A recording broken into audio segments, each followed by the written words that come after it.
How are we to think about, how are we to process, how are we to feel about the death this week of Yahya Sinwar, who was the head of Hamas and who was the architect and the mastermind of October 7th?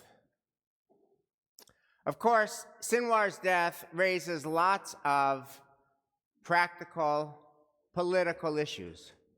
What does it mean for the war? What does it mean for a ceasefire? What does it mean for the day after? What does it mean for the hostages? All of these questions are hugely consequential and well above my pay grade. I wanted to focus instead on an emotional question, on a spiritual question, on a Jewish values question, which is how we feel about the news and how we felt about the news and how we continue to feel about the news that he's dead. Now, we all found out that Sinwar was dead at shul during services on the first day of Sukkot. And when I heard that Yahya Sinwar was dead, I felt unmistakable, unqualified, unambiguous joy. Somebody was dead, and I felt joy. And I don't think I was alone, because when I was looking at this, happened in shul, like right here in the Rabbi sanctuary, and I was looking at the body language and at the facial expression of other people, when we heard Yahya Sinwar dead, the response of many was joy. That's what I want to double click on. That's what I want to interrogate. Is that the right feeling? Was that the right feeling? Or have we been warped and distorted? And is that feeling of joy unseemly, unsavory, not our best selves? What do our sources have to say about this question? So to start with, Danny Gordis wrote a piece about what it was like to be in Jerusalem on Yom Kippur. And he points out he davens at a shul in Jerusalem that is quite traditional. They do stuff by the book. But this very traditional shul did a very not traditional move last Shabbos, which was Yom Kippur, which is a little bit of inside Jewish baseball, but go with me for a second. When Yom Kippur falls on Shabbos, it is traditional not to say Avinu Malkeinu. Avinu Malkeinu is a lengthy list of requests, of bakashot to God. God, please do this. God, please do that. And because on Shabbat, our move is not, God, please change the world. Our move is, God, we're good with the world as it is on Shabbat. Therefore, it's traditional when Yom Kippur falls on Shabbat, we don't say Avinu Malkeinu. But Danny pointed out that his shul, and many shuls, he says, throughout Israel, departed from that tradition, and they said Avinu Malkeinu on Shabbat.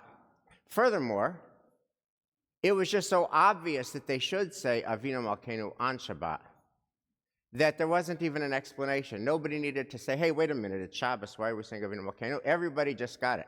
And the reason it was so obvious is that Avinu Malkeinu specifically prays, hey, God, kill our enemies. And they needed that prayer. God, kill, please, kill our enemies so that they don't kill us. This is the language of Avinu Malkeinu. Our Father, our King, nullify the plans of those who hate us.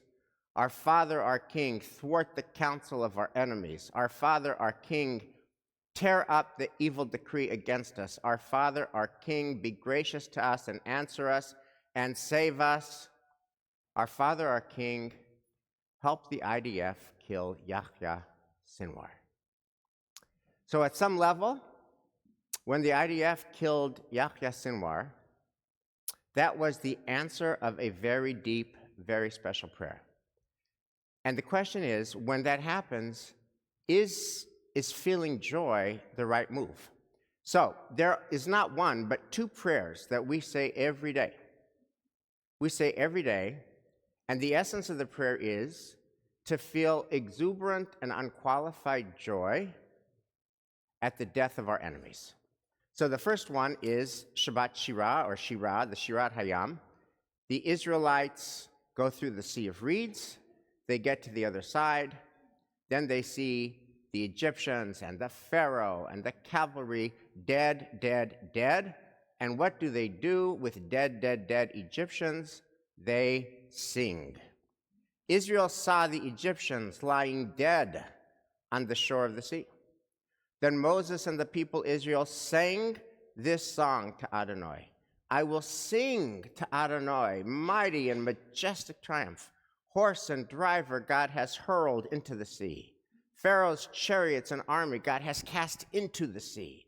Pharaoh's choicest captains have drowned in the sea of reeds. The depths covered them. They sank in the deep like a stone. They're dead, we sing. That's every day.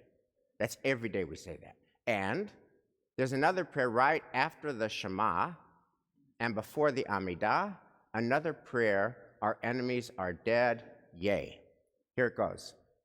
The firstborn of the Egyptians were slain, your firstborn were saved. You split the waters of the sea, the faithful you rescued, the wicked drowned. The waters engulfed Israel's enemies, not one of the arrogant remained alive. Then your beloved sang hymns of acclamation, extolling you with psalms of adoration. So,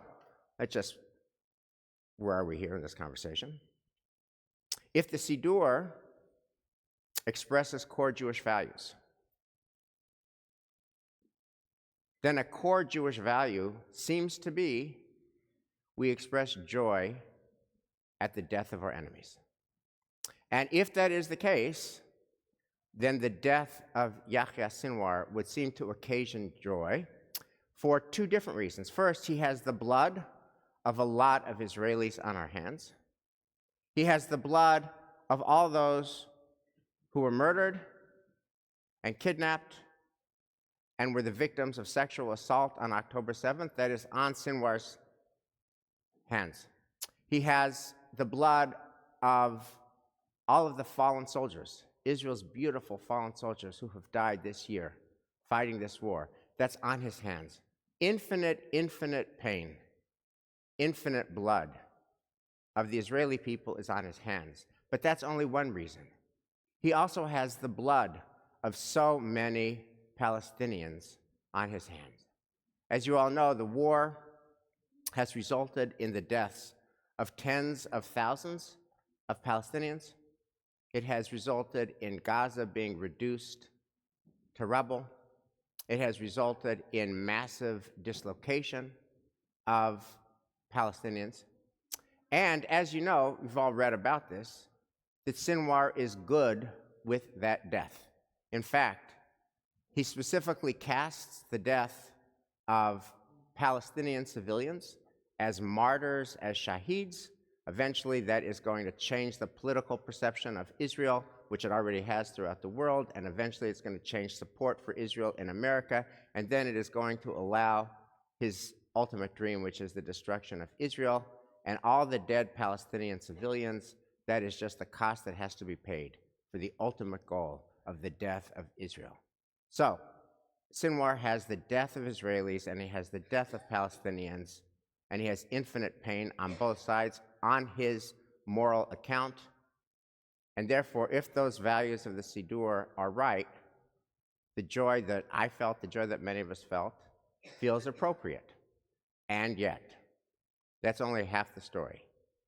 And we all know that. That's only half the story. Because the other half of the story, when you look at our sources, is a very deep and a very trenchant and a very wise critique of that joy. And in fact, of all the rituals that we all live out as a people, it's the one that is most commonly lived out. It's at the Pesach Seder, where when we recite the 10 plagues, we drop the droplets of wine in our cup to diminish the cup of joy and to reflect the fact that we are not feeling joy at the 10 plagues. We're not feeling joy at the suffering of the Egyptians, but our cup of joy is diminished, and we all know where that comes from. It's the famous critique of Shirat Hayam. It's in the Talmud in Megillat Esther, which teaches us that when the Egyptians were drowning, the heavenly angels started singing a song of praise to God, and God snaps at the angels, and God critiques the angels, and God says, my creation, fellow human beings that I created are drowning in the bottom of the sea. How dare you sing a song of praise? Now, what is that school of thought saying? I think it's very, very trenchant, very, very plausible, very, very compelling. What is it saying? It is saying that it is a good thing that Pharaoh and the army of Pharaoh died because they were going to kill us. It's a good thing that they died. And it's saying that it's a good thing that our enemies, including Sinwar, the mastermind of October 7th, died. That's a good thing.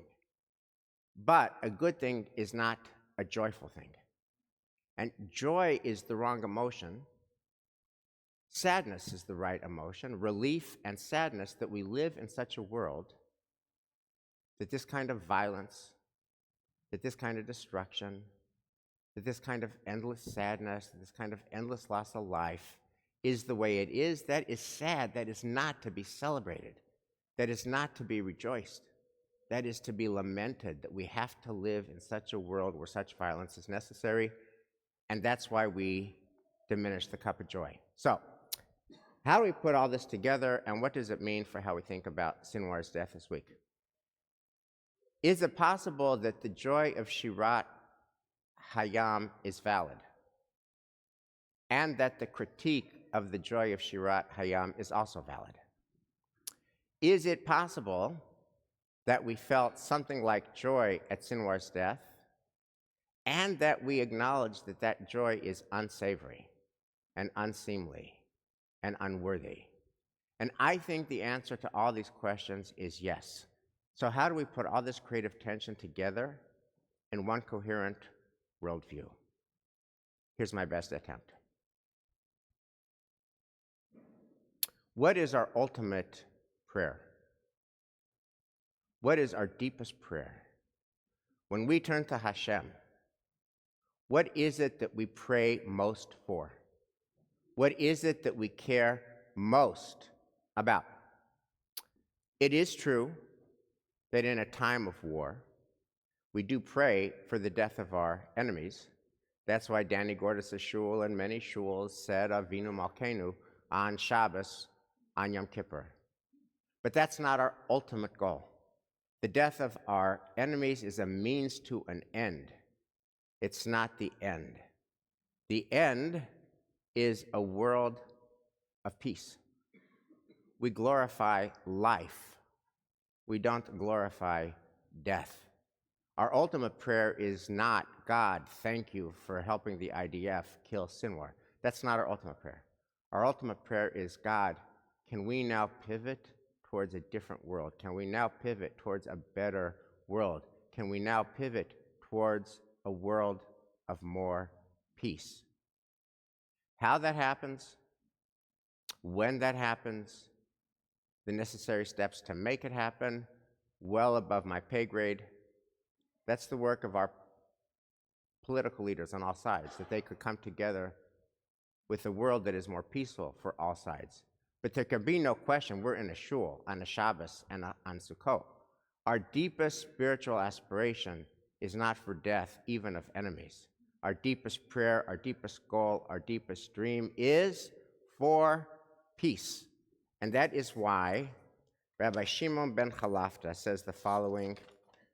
He says, see how desirable is peace. When the Holy One sought to bless Israel, God found no term which included all the blessings God wished to bestow upon Israel except for peace. How do we know this? It is written. And I just love this. This is something you've heard many times before, but now we understand it differently. You've all heard this before. Adonai oz li'amo yitain. Adonai yavarech et amo v'shalom, which means Adonai oz li'amo yitain. God gave the Jewish people strength so that that strength could lead to peace. Our strength is a means to an end. Our ultimate end is a better world, a world of peace. Shabbat Shalom, Chag Sameach. We continue now